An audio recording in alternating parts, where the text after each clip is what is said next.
Idineklara ng House Committee on Justice na sufficient inform o wasto ang porma ng dalawang impeachment complaints na inihain laban kay Vice President Sara Duterte. Iniatras naman ng mga kinatawan ng grupong Tindig Pilipinas ang kanilang reklamo para ibuhos ang suporta sa ikatlong impeachment complaint laban sa bise. Ang balitang A to Z ni Kim Salinas.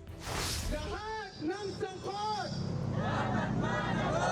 Sinalubong ng kilos protesta ang unang araw ng deliberasyon ng House Committee on Justice sa 4 na impeachment complaints na inihain labang kay Vice President Sara Duterte. Sa bawat araw na may delay sa impeachment, yan ay delay sa panawagan para sa pananagutan at hustisya.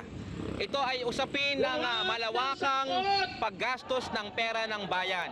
Ito ay usapin ng betrayal of public trust. Sa kalagitnaan ng pagdinig, nagmosyon si Representative Leila de Lima. On behalf of the 17 complainants of the second complaint, with me are myself and 7 other complainants now. I'm confirming our intention to withdraw our impeachment complaint. Pero paglilinaw ng kanilang kampo, hindi ito pagsuko kundi pagsuporta sa ikatlong impeachment complaint na inihain ng religious group. Pasensya na po kung babasagin ko ang inyong trip.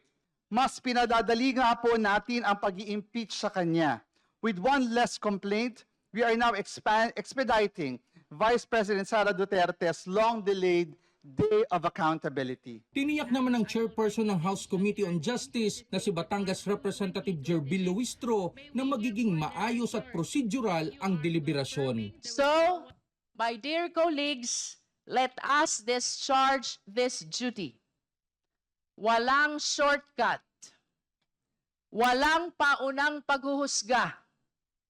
Tanging katapatan lamang sa saligang batas. Idiniklarang sufficient inform o wasto ang porma ng dalawang impeachment complaint laban sa Vice Presidente. Ang basehan ng complaint na inihain ng civil society groups na pinangunahan ni Father Joel Saballa ay betrayal of public trust, graft and corruption in culpable violation of the Constitution.